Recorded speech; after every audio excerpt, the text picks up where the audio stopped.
Hi, I'm Taimour Zaman from Allfunds Global, previously known as LineCredit.ai. My organization helps successful businesses leverage their assets, their cash, their standby letters of credit to access capital that the banks are offering to their top 30% of their customers. We can do this because of our banking relationships, the volume of work we do with banks, our expertise.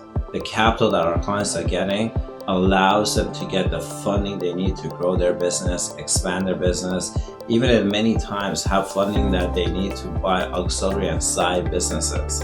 Imagine how awesome is that. I'm also the author of the book Hypergrowth, How to Connect to Customers in New Ways. So in this video, I want to show you a fraudulent stamp out of credit. I've redacted it for the privacy of our clients. And the fake issuer that issued the instrument. I'm actually redacting their name. But the truth is that there's lots of vision-driven entrepreneurs that are looking for ways to access capital far beyond what banks can give them. And they're reaching out to the secondary market, they're reaching out to the private banking market, and they're looking for, what are vehicles out there for them to access capital that they need. Oftentimes, purchasing or leasing a letter of credit from a tier A bank and monetizing it with a tier C bank is a very common vehicle that a lot of entrepreneurs go to. Sometimes the entrepreneur doesn't even need to do that. Maybe they run an import-export business and they need to issue a stamp out of credit to a manufacturer that they're working with. Or maybe sometimes they need a lot of credit for their own business for credit enhancement purposes. In this video, I'm going to show you how we help a client find out that the issue they're working with is fraudulent. You've got to watch this video. I'm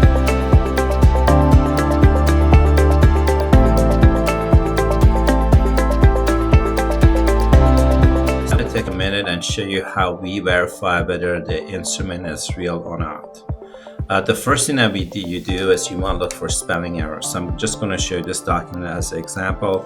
Now remember, I've redacted this document. Once again, I've redacted this document. So Barclays, a name you can see here, but throughout the document, what you can see is Barclays' name as a bank has been, the spelling of it is different. So that's what I'm going to tell you is a bank knows how to spell their name is the first thing I'm going to tell you. You will never see a legitimate instrument that has spelling mistakes. The second thing we noticed was the account name. The account holder of this what had taken an existing company that's legitimate, that has a good credit rating, and they had incorporated it, put a small change in that name of an existing company, and they registered that under their own name. So the fake issuer, the fraudulent issuer, has taken the name of an existing corporation that's legitimate. They made a small change to the name of it, and that's how they register themselves. So I'll give Allfunds Global as an example of it. So our corporate name is Allfunds Global Corp. That's our proper correct name. In any contract we have, it should say Allfunds Global Corp. In this case, if that guy wanted to commit fraud and use our name, they would have put Allfunds Global Toronto Corp or Allfunds Global Corp Toronto. Like they would have registered a name that looks exactly like ours, but there would be a small change to it. That's what they had done here, and that's another indication that this organization, the issuer, is committing fraud. So how you want to do it is when you know the exact name of the company that wants to issue it, you want to verify it against government sources, whoever the registry of the corporation is, to make sure that this company spelling or the registration is correct is what you want to do. Swift code. In this case, I've actually didn't redact the Swift code. They put BARCGB22, which is half of Barclays' correct Swift code. So when you get a check, as an example, if you know how to read check numbers, you'll know the institution number, the institution transit number, the account number, like that. All of that is on the serial number of the actual check. You'll see all of that if you know how to read a check. Well, the same thing applies to a instrument SBLC, whether you're getting it from Barclays, HSBC, Deutsche Bank, any of the top 30 banks. When you get the SWIFT code, it should be the SWIFT code of the bank, but with that SWIFT code should be the account number of the issuer. And in this case, it just has the SWIFT code. It doesn't have the account number of the issuer. Field 21. Field 21, where it says instrument number, that is actually incorrect. It should be a unique identification number. And believe this or not, it should be 22 characters in it. So on field number 1, you're looking for 22 characters, and it should be unique identifier number, not an instrument number. So these are some of the many things this fraudulent issuer has done to unfortunately tell one of our clients that the instrument they are issuing is real. This is why we provide a very, very valuable service to business owners, so that from using former FBI, former CIA agents, so that you can trust whoever you choose to work with. You don't always have to work with our issuers, like at all. We're not forcing the market. We're not inviting everybody to come and use our SBLC issuers. But if you want to ever work with somebody that you think is legitimate, when they give you a copy of the SWIFT that they've sent out, these are some of the ways where you, without even using an FBI CIA person, can quickly find out whether the instrument is real or not. My name is Taimour Zaman from All Funds Global. I hope you found this valuable. If you did find this video valuable, please subscribe to our channel. And feel free to always book a consultation call with me or any of our associates. Thank you so much. My name is Abidemi. I am a financial consultant and a business consultant with many years of experience, going to 15 years. I have the privilege of working with ALT Fund Global, and I have been looking for a reputable company, that can help to bring funding solution to many businesses on a worldwide scale. I am very, very much privileged to be working with this company. I am Taimour's #1 fan in the whole wide world. I attest to that. You're very kind. You're very kind. Thank you. Thank you very much. Hi friends, and I want to take a minute and answer some of your frequently asked questions. The first question is, Taimour, we love a lot of the content you're producing. We're certainly learning a lot. Is there a way that we can work a little bit closer with your organization and learn a little bit more? So the answer to that is we have 4 ways where you can work a little bit closer with us. The first easier way is buy a copy of our book, Hypergrowth, How to Connect with Customers in New Ways. The second way is that if you're working on a project that requires project financing and you're looking for a consultation around that, strategies from a proven provider, you can book a consultation call. The third one is if you want to join one of our mastermind groups. Our brokers go through a mastermind group with our directors of partnerships. I run a mastermind group on how to become a bank first. And finally, one of my favorite programs is offering trusted advisory services. Primarily, these are for businesses that don't have a CFO or their CFO doesn't have real international banking relationships. They're looking for experts like us to be parachuted for about 6 months, 4 months, to look at their assets, look at their strategy, bring in some bank relationships, some product services that could exponentially increase the profitability and the growth of the company. And you can access all of that through the trusted advisory services. If you're interested in things like that, feel free to book a consultation call with me, and I'm happy to help you. Taimour, you're passionate about a mastermind group on why to become a bank first. Why is that so important? Imagine you run a coffee shop and I run a coffee shop. Imagine you buy your coffee beans and your supplies from the same vendor that I buy it from. And imagine my coffee shop is right across your coffee shop. So differentiation is like really pretty much null.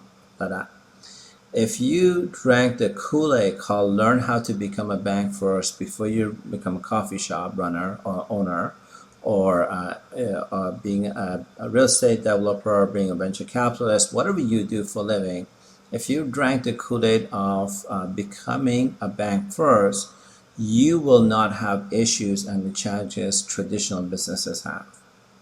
Let me give you an example. Allow me to give you an example.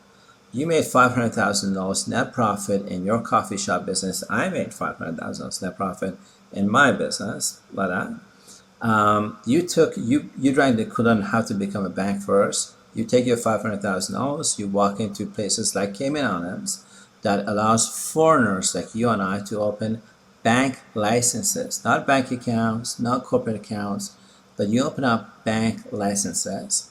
Well, in places like Cayman Islands, you and I can deposit money in our bank accounts, because necessarily in our bank accounts, if you own a bank license. What you have to do is deposit your money in the Central Bank of Cayman Islands. You have to deposit money in the Central Bank of Cayman Islands. And the Central Bank gives your bank a line of credit at 10 times multiples, which means your 500K now turns into $5 million. You take your $5 million, and I don't know where you live, in Europe, in Australia, wherever you live in, you go to your bank, your local bank, and you say, hey, I want to grow my coffee business. I need capital for growing it, or I want to buy an auxiliary business, or I want to invest in a new business, or I want to invest in real estate. Here's my business plan. And you know, when you want to buy real estate, you put 20% down, and the bank gives you a loan for 80%.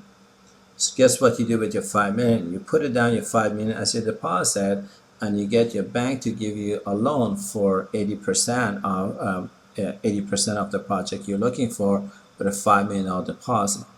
What that means is that now you get a line of credit for $20 million. So I made $500,000, you made $500,000, and you turned into $20 million. Can you outperform me in advertising?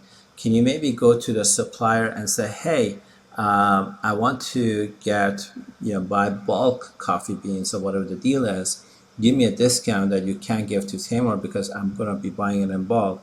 And then outwin me on pricing. Can you, even at $20 million, even the side business, like invest in real estate or something like that? When you become a bank first, you can, when things like coronavirus happens, the unfortunate event of coronavirus happens, and a lot of these businesses just die, you can outlast that. When the unfortunate Russian invasion of Ukraine happens and inflation goes up, and like all these turmoils that happen, you can outlast that all day long, because you drank a Kool-Aid called learn how to become a bank first. And that's why I'm very passionate about teaching this. You're not working with amateurs, you're working with experienced professionals who know what they're doing. Next question, I guess, Taimour, you charge a fee for consultation. That's correct, we do. Why do you guys charge a fee for consultation? There's two answers for that. The first answer is that I provide about 40% of my content completely for free on YouTube. That some of the videos attracts millions of viewers, and that leads to about 600 calls a day to us. And a lot of them are junk transactions. It's joker brokers who are shopping around. Is somebody who doesn't have a real transaction. They're tire kickers that are. By charging a consultation fee, we cut all of that out, and we talk to people who are serious about doing business with us. The caliber of people we meet are significantly more when we charge a fee compared to when we don't charge a fee. Second reason why I charge a consultation fee is that a lot of times our clients are looking for, hey, if I participate in this program, or whatever it is that I'm doing, what are the returns I can get? Well, if you were going to be a joker broker and start providing returns, that's called solicitation. However, if we're charging a fee, the client is legally hiring us, retaining us. And so when you're hiring us as consultants, retain us as consultants for a very small nominal fee, now we are not soliciting anything. Now comes the best part of the whole thing.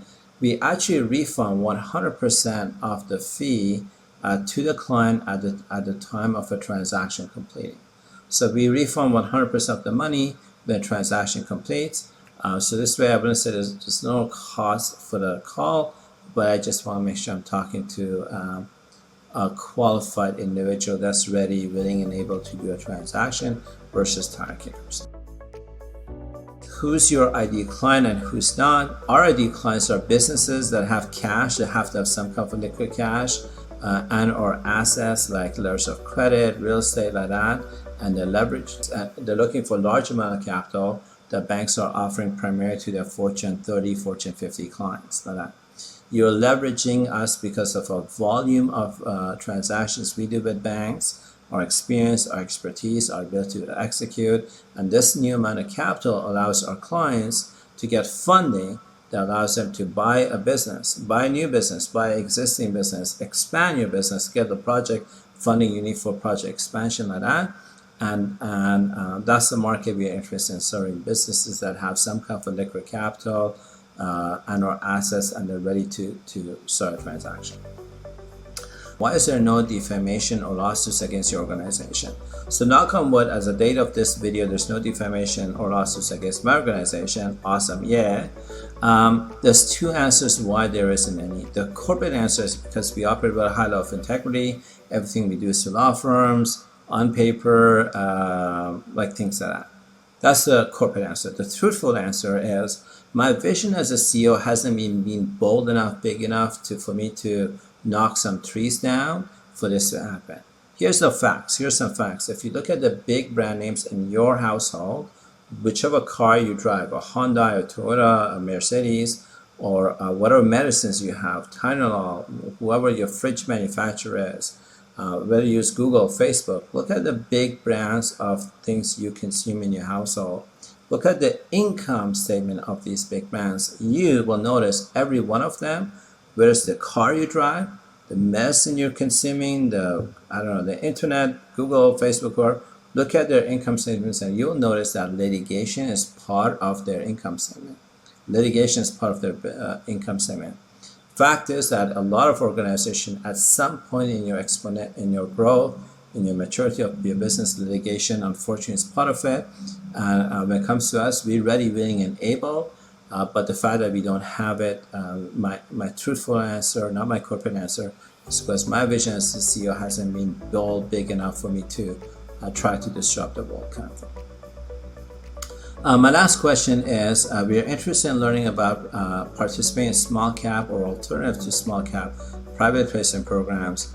Why would people choose your organization versus alternative options?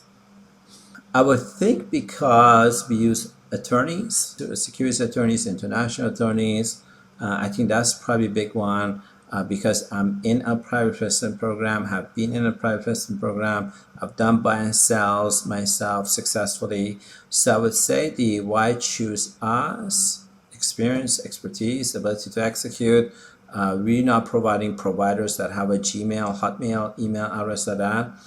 We're working with some of the best attorneys out there in having the attorney manage the client's funds, or having the attorney actually run a private placement program, or the attorney representing the clients with platforms we vetted, like things like that. My name is Taimour Zaman. Before I let you go, I just want to say on behalf of my associates, my team, myself, I'm really, really, really grateful for the time you invest in watching our YouTube videos, and I really mean that from the bottom of my heart. Your time and attention are yours to keep, and the fact that you watch our YouTube videos and give us some of your time, I just want to say I'm truly grateful for that. Thank you so much. I look forward to the opportunity of meeting you, and hopefully for the opportunity of also helping you out on a project. Thank you.